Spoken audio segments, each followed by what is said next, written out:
back to the That's Questionable podcast with Dylan and Ryan. I'm Dylan. And I'm Ryan. And today we have some awesome questions from you guys. Starting it off right away, Ryan, take it away. Sure. So our first of these questions, we have some questions we had to research. We also have some questions that are our opinions that we'll be sharing towards the end of the podcast. But our first question today, if 7-Eleven is open 24 hours a day, 7 days a week, 365 days a year, so 24/7, why do they even have locks on their doors? And I tell you, this is the epitome of the questions we were looking for when we decided to do this podcast. Because if the doors are always open, then why would you even want the ability to close them? So the only way we figured that 7-Eleven would need their locks is if there was a robbery or something. Other than that, 7-Eleven seemed to be just free reign. There you go. Yep, all the time. All right, and for our second question today, we have, why does water make things darker even though it's clear? So the thing about water is that it helps the surface of fabric on, like, your shirt, or if you're talking about those, like, pit stains that you get on your T-shirts, that will actually help absorb the light that hits it, thus making it appear darker. So it just kind of sucks the light out of it, and it makes it show up a little bit darker, which I find strange, but, it's the world we live in. Shout out every science class ever for teaching us the cool things about water. Yeah, honestly, I swear, we learned so much about water. You know what? It's all because of them hydrogen bonds. Still don't know what that is, and I'm in chem right now. That's enough science for this podcast. Thank the Lord. All right, up next, we got, why do you need an appointment to see a psychic? And, well, we have concluded together there's one specific reason that you need an appointment to see a psychic. That is, so that way they can research you and then lie to you for money. Because we all know full well psychics are not real. The first time I I didn't have an appointment with a psychic, but I saw this building for a psychic, or advertisement for a psychic. I was in Boone, North Carolina. It was on a college visit, and we were just driving down the main street of Boone, and it was just yo, come get your palms read. Here's a psychic, and I humbly declined. Good, as you should have. They literally just steal your money. That's all it is. Dylan, I prophesize that you will grow older in the future. Ooh. Yeah, I can't promise you that, but we'll have to see. Let's see if Ryan's prediction becomes true. Up next, we got, why aren't blueberries blue? Ryan, take it away. Sure. So blueberries aren't actually blue. They might kind of seem blue on the outside, but I'm sure once you smash up a blueberry, or you're making blueberry pancakes or something, they're really kind of just a deep purple color, which is the color of anthocyanin. Kind of a long word for you, but it is just a fancy name for the pigment that blueberries just typically have a lot of. It's a pigment in fruit that makes them appear that blue or that purple color, and blueberries just have high concentrations of the anthocyanin. And so humans just generally, we see a pretty colored fruit and we want to eat them. So a good rule to follow is the darker the berry, the more anthocyanins are present. Kind of cool. I was a big Food Network guy when I was little. Honestly, kind of still am. And that was one thing. They're the true blue technically doesn't really exist in nature. It's you have to get it from using dyes and stuff. So yeah, it's very strange to think about. Very weird. Okay, up next we got a question, a really strange one. We got, what is a fear of long words called? And I'm just gonna say it right now to you guys. It is quite long. We're actually gonna have a AI robot pronounce it for us right about now. Hippopotamonstrosesquipedaliophobia. Yeah, it is a biggie, which is very ironic considering the fear of long words is described with a ginormous word. But this is the irony of the English language for you. Sometimes I feel like these kind of random fears are just made up. Someone just said this is going to be the fear of long words. Because it doesn't really make that much sense. And who actually just has a crippling fear of long words? I really could not tell you. I don't think anybody's really afraid of long words, but maybe there's like one outlier guy from like another country that just he sees a word over like 10 letters and just freaks out. I was just gonna ask. I was like, what classifies a word as being long? Like, it has a lot of syllables, or is it just like, man, those words over 10 letters? Whew, It really messed me up. they got me running back to mommy. I speak in like only a maximum of 4 letters per word. Four letters. 4 letters. All right, so that wraps up our kind of factual questions that we did a little bit of background research on. Up next, we have some opinion questions. We're going to take a quick break and then jump in with those questions.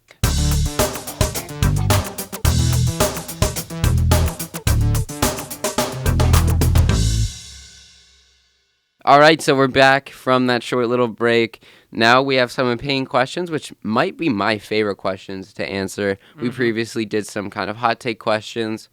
These are sort of in a similar format. We just got some questions down on our sheet, and we're gonna riff and we're gonna roll through them. So the first question, Dylan, is what is the best flavor of wings? So this one is actually kind of a tough one for me personally because I have 2 major favorites. One of which is classic buffalo because you can never go wrong with it.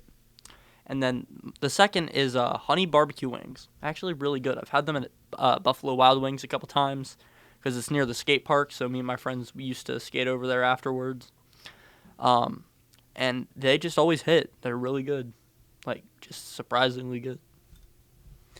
I have to go with classic buffalo. That's just my go-to. I don't know. It's the classic wing of choice for me. But I think we can both agree, hopefully, Dylan, that boneless wings are not actually wings. Nope, they are not. I was just about to ask you about that. Yeah.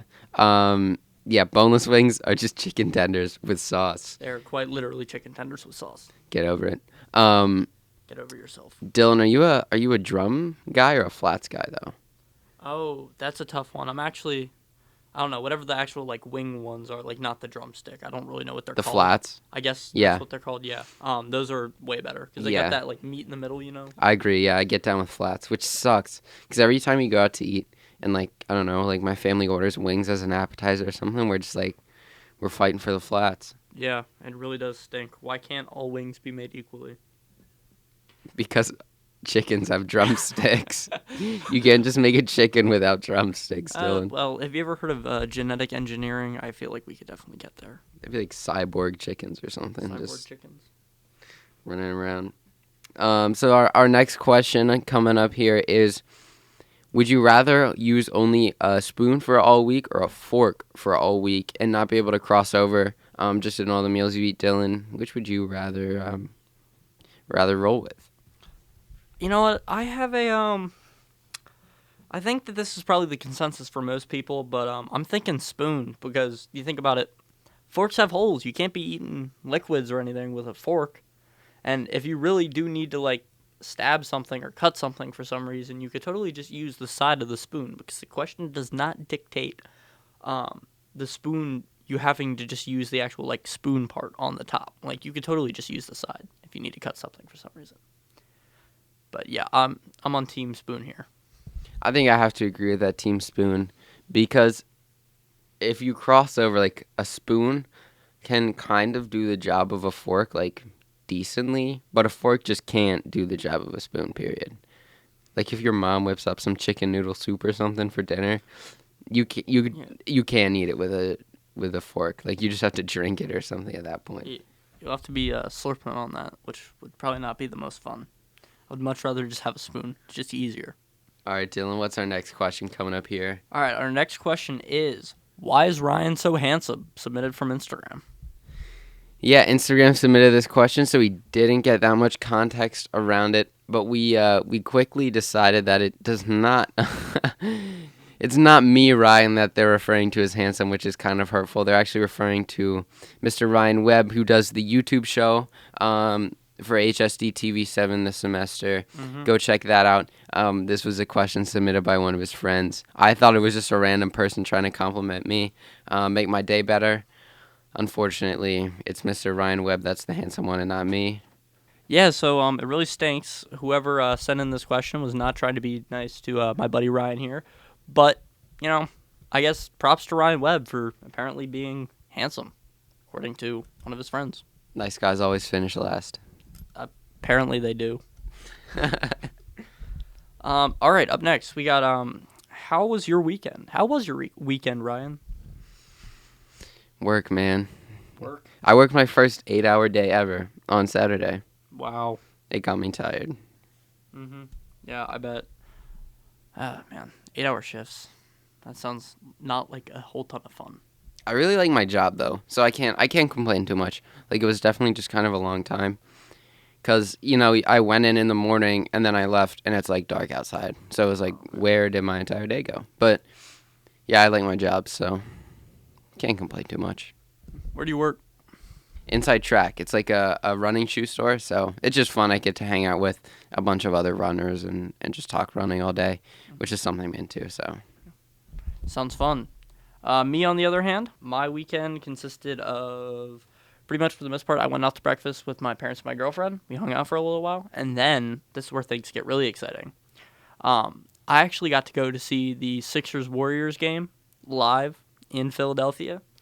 It was very exciting. Steph Curry was actually up. He's 10 three-pointers. Well, at the beginning of the game, he was 10 three-pointers away from breaking this record for all-time three-pointers, which is crazy. But unfortunately, that night he was a little bit off, and he only scored 2. But the Sixers actually won, which I thought was surprising, considering they were like the 8th in the East, and they beat the 2nd in the West. Or I guess they were technically 1st in the West going into it, but now they're 2nd in the West because of the loss. So it was quite crazy. And then I just worked on Sunday, obviously. So, that's sweet. I've never been to an NBA game before, so big ups to that. yeah. I've actually been to 2 other Sixers games, and I've never seen them lose. So I think I'm their lucky charm or something. They gotta have Mr. Risser at all the games. That's the conclusion. They should start giving me season tickets so that way I can be there to help them win every game. All right, moving on. What is your dream job? Ryan, take it away. Yeah, so this is one I actually will admit I kind of added this one in last second before the podcast, and it's because I really randomly just wanted to talk. Dylan, have you ever seen the Nardwuar guy that interviews rappers and stuff? Yes, I have seen Nardwuar.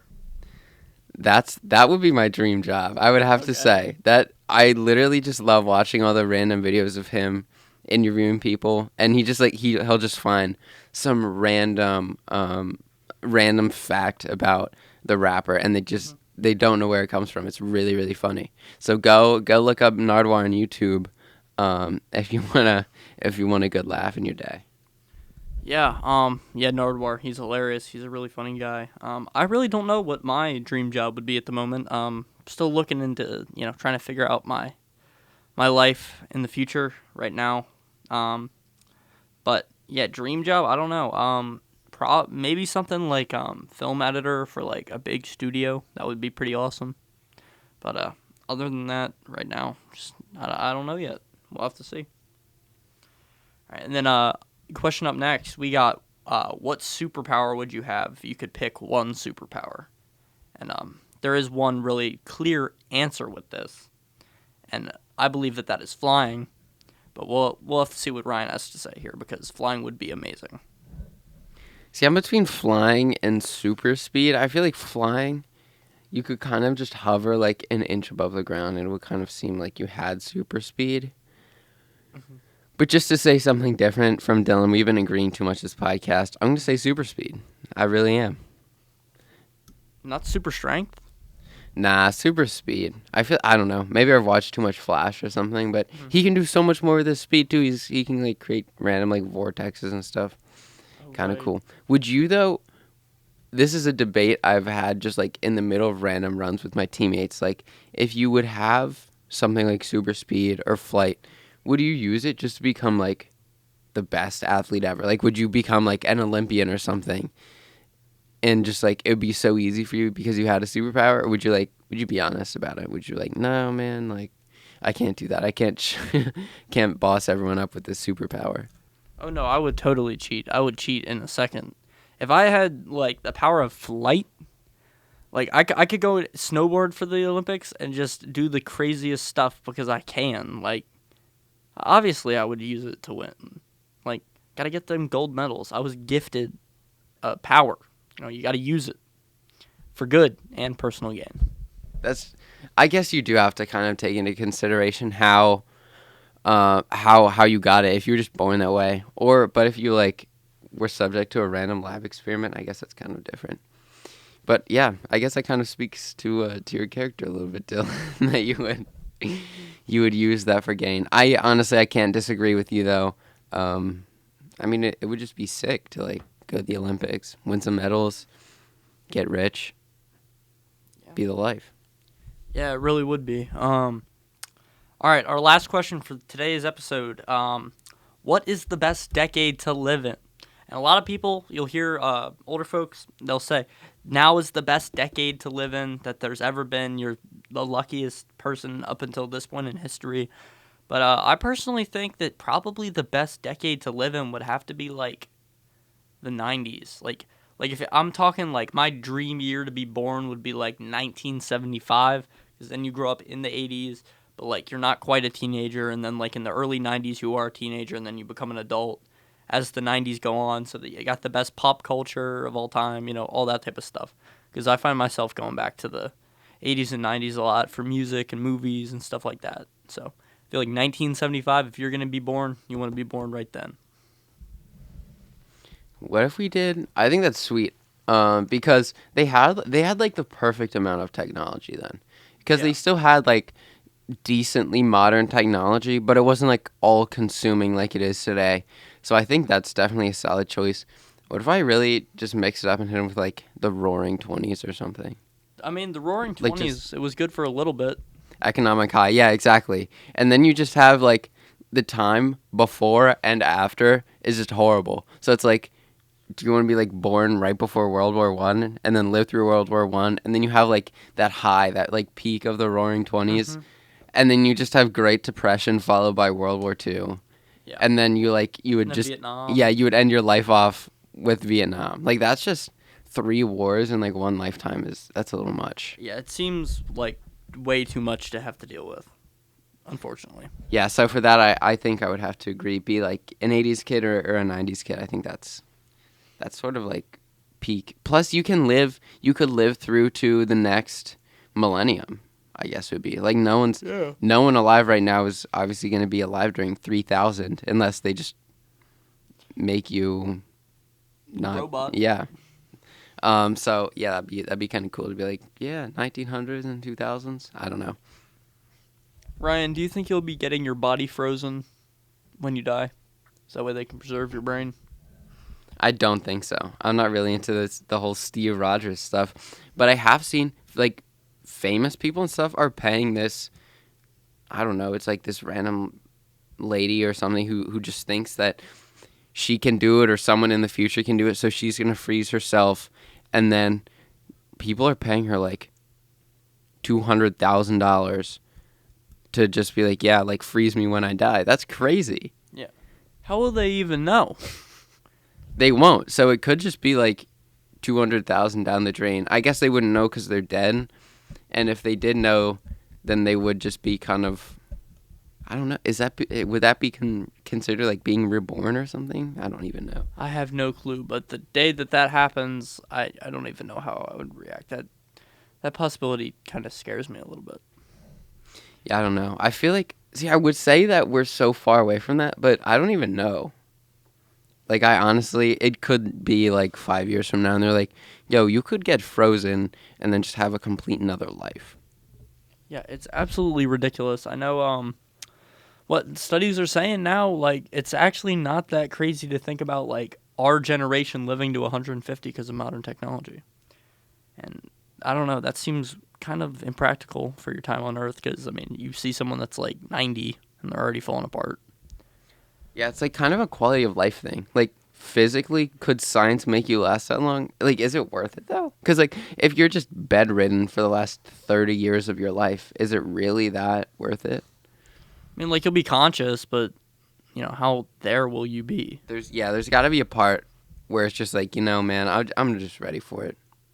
Like, don't delay the inevitable for that long. Yeah, I feel like that's probably the smartest move, to be honest with you. In any case, death is a fantastically not good way to end this podcast, but we're So out of sorry for that. questions. Make sure to keep an eye out for a question box up on the HSD TV 7 Instagram to submit some questions for next week's podcast.